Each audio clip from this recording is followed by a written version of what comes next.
My girlfriend texted me, saying she was at her ex's place because his dad passed away, adding, "Don't be jealous." I replied, "My sympathies." Then I checked the obituaries. Nothing. When I sent flowers to the deceased father, who answered his own door, her ex called me in a panic. I'm 28, male, and got that text from my girlfriend Lily, 26, last Thursday at 9 p.m. We'd been together 2 years, cohabiting for 6 months. Her full message read, "Hey love, I'm at Tyler's place. His dad died suddenly today. His family's wrecked.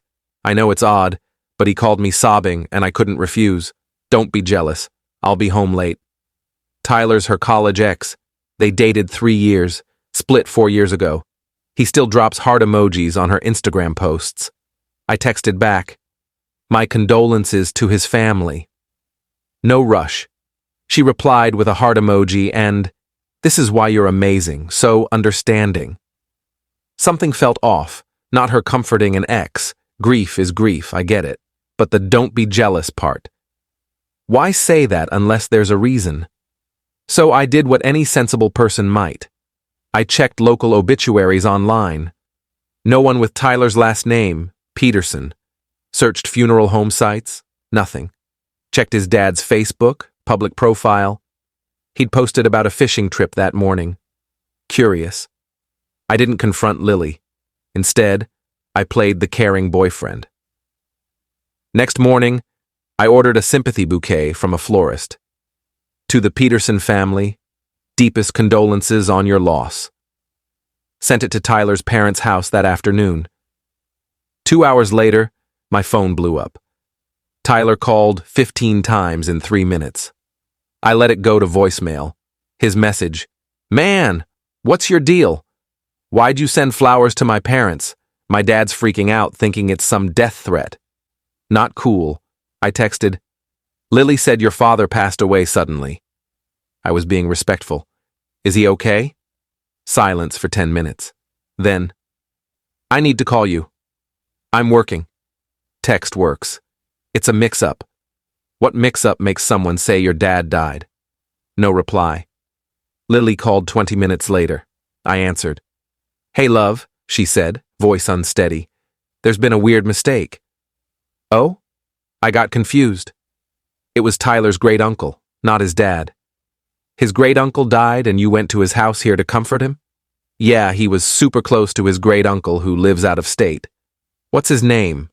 "Whose?" "The great-uncle." Long pause. "James." "Okay, I'll send flowers to his funeral too." "Which funeral home?" "No, that's not needed." "It's respectful, Lily." "Which funeral home?" She hung up. I got home early. She was pacing the living room. "Nathan, we need to talk." "Yeah, we do. I wasn't at Tyler's." "No kidding." "I was at my friend Sarah's bachelorette party." I laughed, genuinely. "Sarah got married 2 years ago. I was at the wedding." Her face flushed. "Different Sarah." "Last name?" "You don't know her. Try me." She burst into tears. "Why are you grilling me?" "You're so possessive." "Possessive?" "You said someone died, that's unhinged. I knew you'd flip if I said I was seeing Tyler." There it was. "So you were at his place?" "Not like that.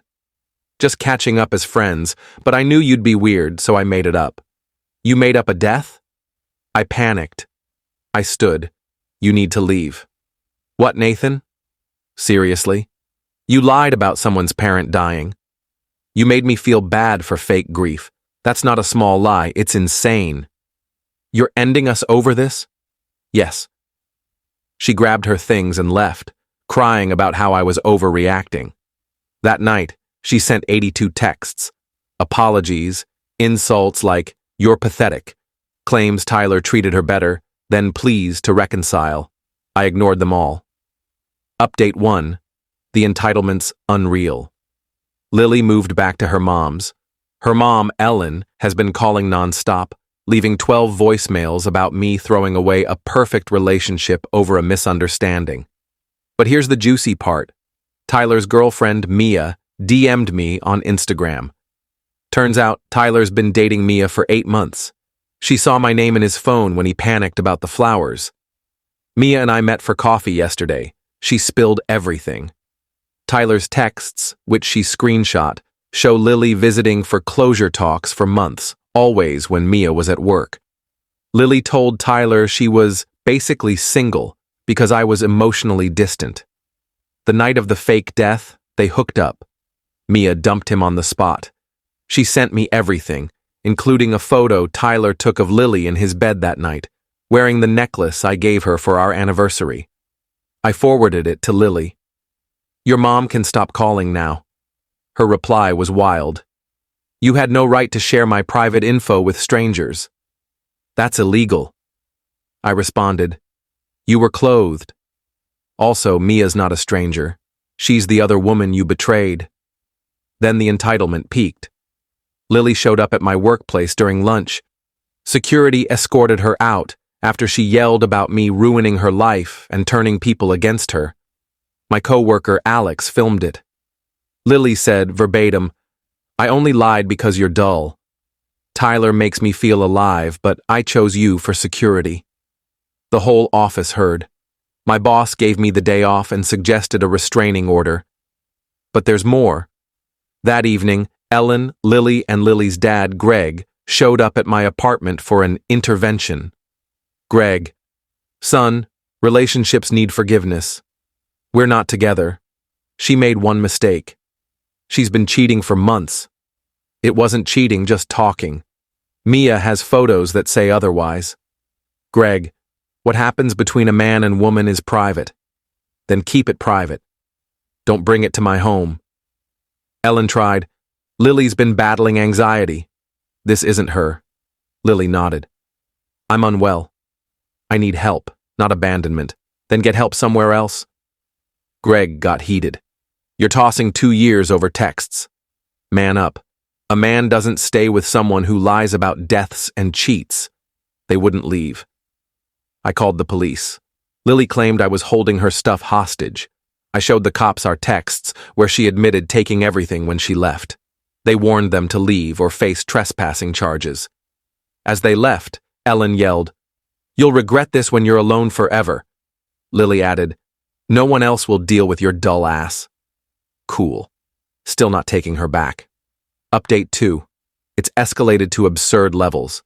Lily's been saying I was emotionally unavailable for months. Her friend Ava messaged me.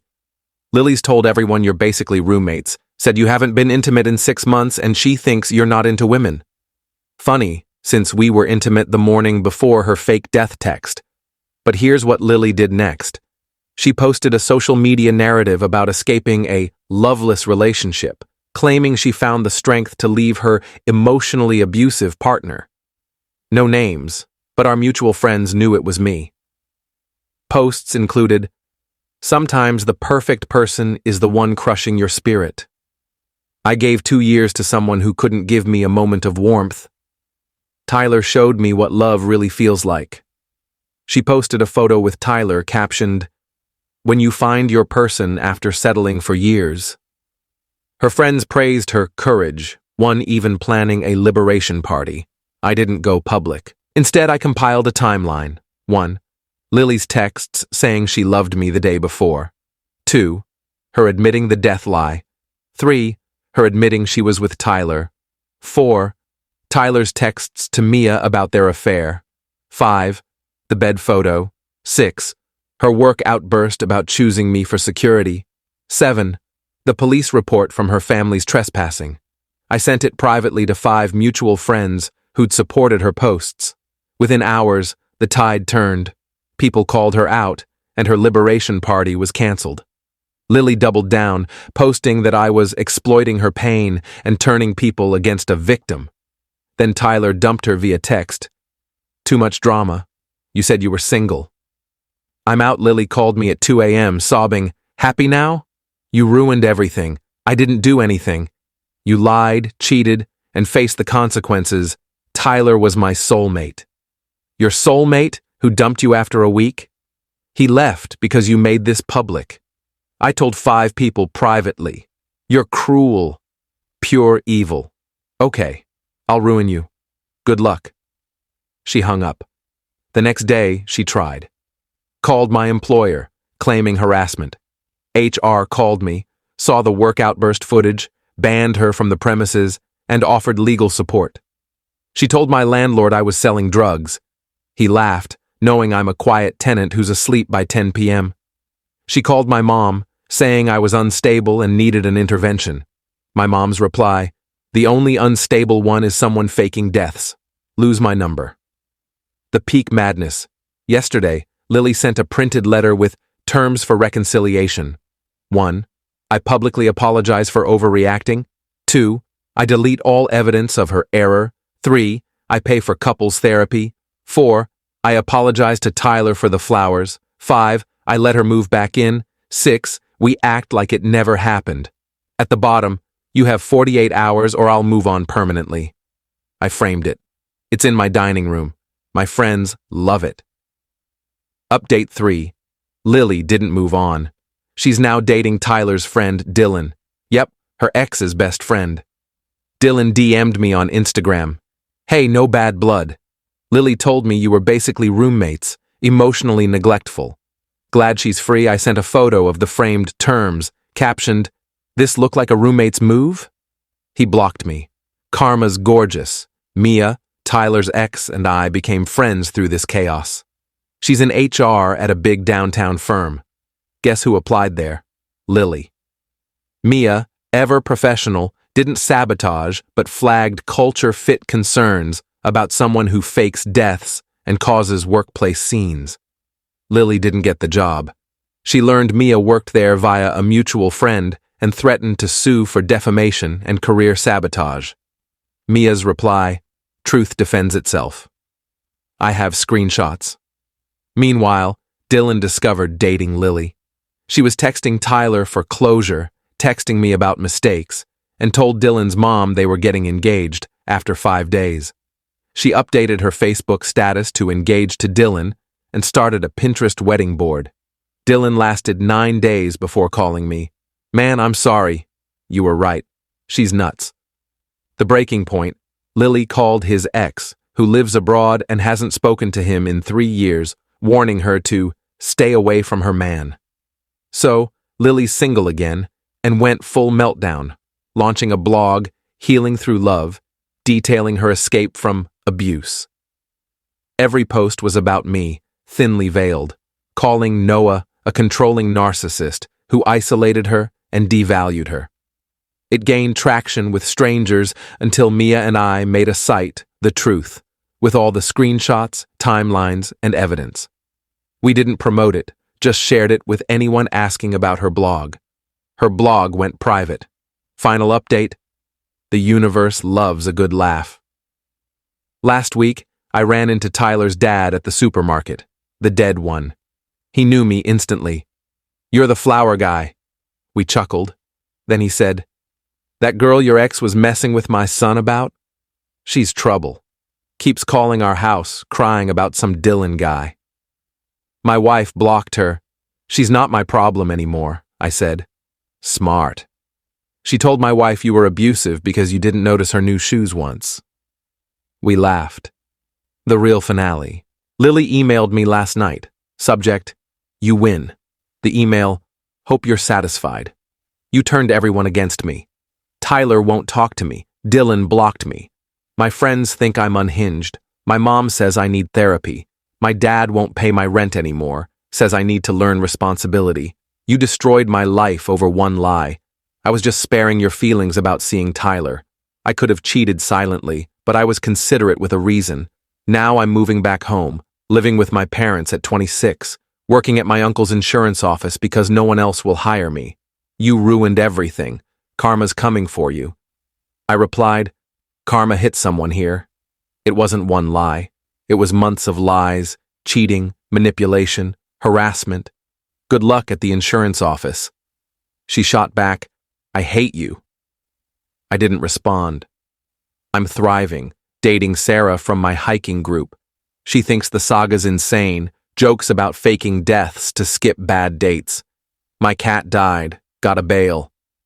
Mia's dating someone new too. We did a double date last week, surprisingly chill. The flowers I sent Tyler's dad? His mom pressed them into a frame because they're too pretty to toss, and the story's a riot. Tyler messaged me. Sorry for the mess, man. Didn't know she was that wild I left him on red. Ellen still texts occasionally about breaking her daughter. I ignore her. Greg sent a LinkedIn request.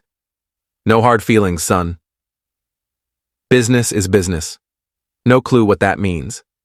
Declined. Lily's back home, working at her uncle's Allstate office, posting quotes about rising like a phoenix. Her last post. The universe removes people to protect you. Grateful for lessons, comments are disabled. To those saying I was too harsh, she lied about a death, cheated for months, tried to torch my reputation, job, and relationships, and brought her family to harass me at home. She built a blog to call me an abuser. All I did was share the truth and let her face her choices' consequences. Sometimes the best revenge isn't revenge. It's stepping aside and letting someone reap what they sowed. Thanks for sticking with me, Reddit. I'm off to live my dull, death-lie-free life. Edit. Yes, the uncle with the insurance office is Ellen's brother. He's making Lily work there a year to learn honesty and effort, having her cold call leads for character growth. Edit 2. To those calling Sarah a rebound, we're taking it slow. She knows the story, insisted we wait months to make anything official, saying, death liars leave scars. She's in therapy, I'm in therapy, it's great. Edit 3. Tyler's mom messaged me on Facebook. Lily drove by their house slowly last week. They're considering a restraining order.